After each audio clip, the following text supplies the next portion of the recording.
If you're preparing for the CAPM exam in 2026, I need to warn you about something. A lot of people are not failing because they are not smart enough. They are failing because they are making small mistakes that don't feel dangerous in that moment, but quietly destroy their confidence, their preparation, and eventually, well, let's be honest, their score. And the scary part, most people don't even realize that they're doing it until death day exposes everything. Because from the outside, it looks like they're doing all the right things. They bought the course. They watched the videos. They listened to the podcast, took the notes, and they told themselves and they were actually studying. But underneath all of that, their preparation was leaking. So in this episode, I want to walk you through the brutal, honest mistakes that you can secretly ruin your CAPM score for 2026. And more importantly, what to do instead. Let's be real for a second. One of the most painful, frustrating parts of preparing for the CAPM exam is you actually could be working hard and still be doing a terrible job preparing. Think that makes sense when the exam is kind of sneaky, but a lot of people are putting in the effort. I mean, real effort. They are, again, watching the lessons. They are reading the materials. They even buy the books, take the practice questions, and even try to stay focused while staying disciplined.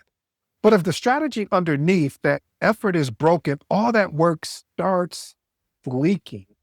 And by the time they realize that they're exhausted, they're overwhelmed, they are even second guessing themselves and wondering why their scores still haven't moved the way that they hoped. And you know what the dangerous part is, family? Because when your confidence starts dropping, you stop studying with clarity and start studying with emotion. It looks like this. Now you're panicking. Nope, excuse me. Now you're reacting. Nope, that doesn't work. Now you're switching resources and now you're even doubting, well, let's move that exam date from a month from now and we'll be ready. Now you're just doing too much one day and nothing the next.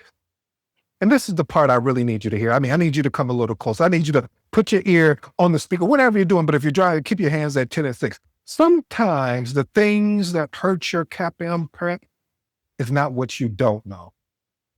It's what you keep doing that feels productive, but actually isn't. And if you don't catch those habits early, you can quietly cost you points before you ever even sit and pass the exam.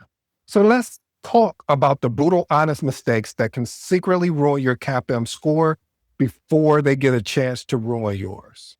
And the first one, as Cat Williams would say, this one right here, this is where a lot of people start losing before the exam even begins.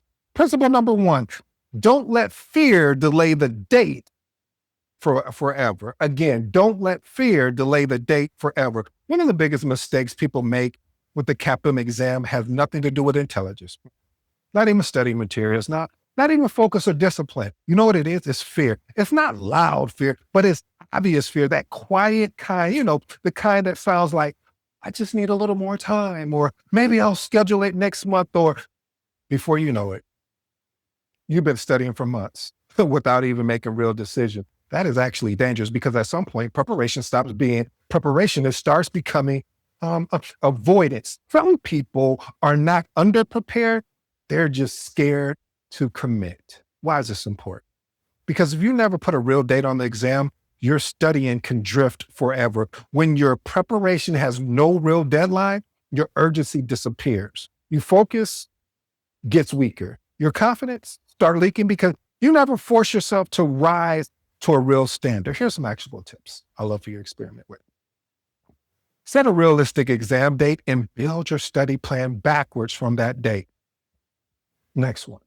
Ask yourself honestly, do I need more preparation or do I need more courage? I like that, family. See, a lot of people are waiting to feel ready before they schedule the CAPM, and that's a little bit backwards. Sometimes that date is what forces you to finally take your preparation extremely serious. And once you finally decide to stop delaying the exam, the next mistake can quietly make that journey harder than it needs to be. Principle number two, don't go through it alone. A lot of people preparing for the CAPM make this they make this mistake that I'm still trying to wrap my hands around. And I get it. I get it. You're trying to save some money. I get it. But would you rather save some money or would you rather pass the exam? I mean, I'll let you think about that. But they make it harder because they're trying to do everything alone. Can you pass using cheap courses and stack notes? Sure. Some people even do it. But there's a big difference between getting information and being guided. Because when you are by yourself, there's nobody there to sharpen your thinking, correct your blind spots, explain why you keep missing that certain type of question, or hold you accountable for when your energy drops. That's why some people stay busy for months, but still unclear. Why is this important? See, the CAPM is already challenging enough. Trying to decode the exam, fix your study habits, and build confidence all by yourself creates unnecessary confusion and wasted time. Experiment with these actionable tips. Find a coach, a trainer, even a study group. Okay, you don't like none of those. Find an accountability partner who can help you stay clear and consistent. Next one. If you are using a self-paced course, pair it with a live review discussion or some type of active feedback somewhere. Here's my professional advice. Information can get you started, but support helps you move faster, think clearer and better, and stay in the fight when the journey gets frustrating. And I promise you, it will get frustrating. And once people try to figure everything out on their own, they usually fall right into this next trap.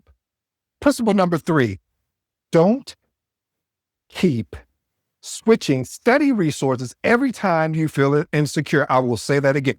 Don't keep switching study resources every time you feel insecure. This one, this is one of those that will creep up on you at night. I call it the silent killer because a lot of people don't have a study problem. They have a resource hopping problem. The moment they feel confused or uncertain, they go looking for a new fix, a new course, a new app, a new YouTube channel, a new podcast, a new quiz bank, a new best strategy. And now, instead of learning deeply, they are constantly restarting. That is not progress, family. That is panic disguised as productivity. Why is this important? Because every time you keep switching resources, you break your rhythm, you interrupt your retention, and you create more or even more confusion than you ever had before. Experiment with these actual tips. Pick one main learning resource, one main practice source. Then stay consistent long enough to actually benefit from them. Next one. Only use extra resources to strengthen weak areas, not to replace your whole study plan every time you feel uncertain. Here's my professional advice. A lot of people don't need more information. They need to trust the plan they've already have long enough to let it work. And even if you do stay with the right study plan, there's another mistake that it will ruin your progress. Principle number 4, don't study tired and pretend it counted. Okay, I'm about to testify. I've done this. This is why I can speak to it intelligently. I can speak to it transparently because I told myself, yeah, I'm tired, but I'm going to sit here for an hour and I'm going to study. But I'm going to be honest with you, I didn't retain anything. Matter of fact, let me just be blunt. A lot of people are studying when they are mentally unavailable. They're exhausted. They're distracted. They are burnt out, half listening, half reading, taking notes while their brain checked out probably 10 to 20 minutes ago. Then they tell themselves, I studied for 3 hours. You did not study for 3 hours. You sat there for 3 hours. That is not the same thing. If your brain is already gone, your ability to absorb, connect, and recall information becomes harder. Why is that important?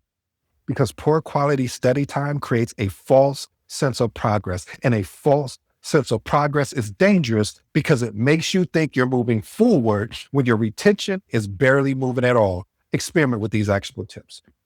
Study during the part of the day when your brain is naturally more alert and focused. Next one. If you're mentally already checked out, switch to a light review instead of pretending you are doing deep learning. And here's my professional advice. Not every study session is worth the same. One focus hour could be 3 distracted ones every single time, hands down. And I know, if you're not careful, tired studying usually leads into another trap that looks productive on the outside, Principle number 5, don't turn CAPM prep into a note-taking competition.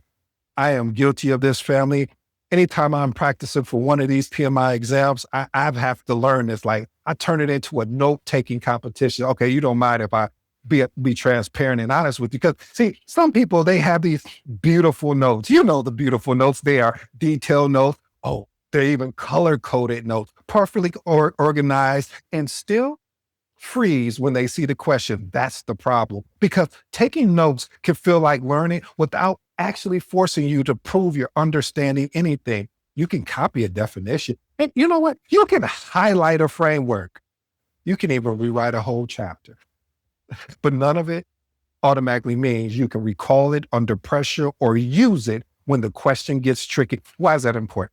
Because the CAPM is not grading how well you document your study. It is testing whether you think clearly, recall accurately, and make good decisions under pressure. Experiment with these actual tips. After taking notes, close the notebook and explain the concept out loud in your own words. Next one, turn your notes into questions, flash prompts, or even mini series, or I should say mini scenarios, instead of just rereading them. Here's my professional advice, family. If your notes are stronger than your recall, you are not as prepared as you think. And when people realize their notes are not carrying them the way they hope, this next mistake usually shows up. Principle number 6, don't let low practice scores start a mental breakdown. This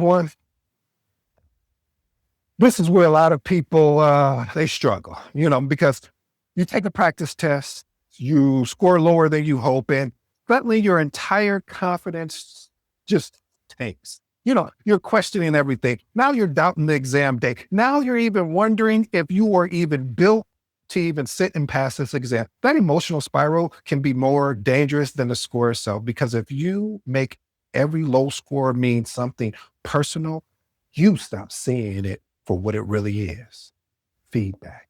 Why is this important? Because practice scores are supposed to expose weak areas while you still have time to fix it. But if you panic every time the score is ugly, you'll miss the lesson and only absorb the discouragement. Here's my 2 actual tips I'd love for you to experiment. Review what categories or patterns you missed instead of obsessing over the percentage. Next one, track improvement across several practice sets instead of emotionally reacting to one bad result. Here's my professional advice. A bad practice score does not mean you're failing. It actually means the test just showed you where work is still required and needed. And when people start feeling behind or even discouraged from their scores, this mistake right here usually comes up next. Principle number 7, don't cram because you feel guilty. This is sneaky as well. You miss a few study days, you get off track, you feel behind. So now you try to make up for it by doing way too much in one sitting. Now you're trying to cram 4 chapters, 15 terms. Oh, no, not 15. 50 terms, 2 videos, a practice quiz, into one stressed out session. Family, I'm going to let you know right now, I'm going to be upfront. This is not discipline. This is guilt trying to cosplay as effort. And most of the time, it creates more overwhelm than progress. Why is this important? Because guilt-driven studying is usually rushed, unfocused, and emotionally driven, and that provides no result or outcome. And when your studying becomes punishment, your consistency starts falling apart. Here's 2 actionable tips I'd love for you to experiment. If you fall off, restart your next study session instead of trying to earn your way back. Next one, focus on rebuilding rhythm and consistency, not trying to win back lost time in one dramatic night. And here's my professional advice. You do not need a perfect streak to pass the CAPM. You need a system you could come back to quickly when life gets challenging or it gets disrupted. And finally, family, there's one mistake people keep making that can quietly cost them points if they're not paying attention.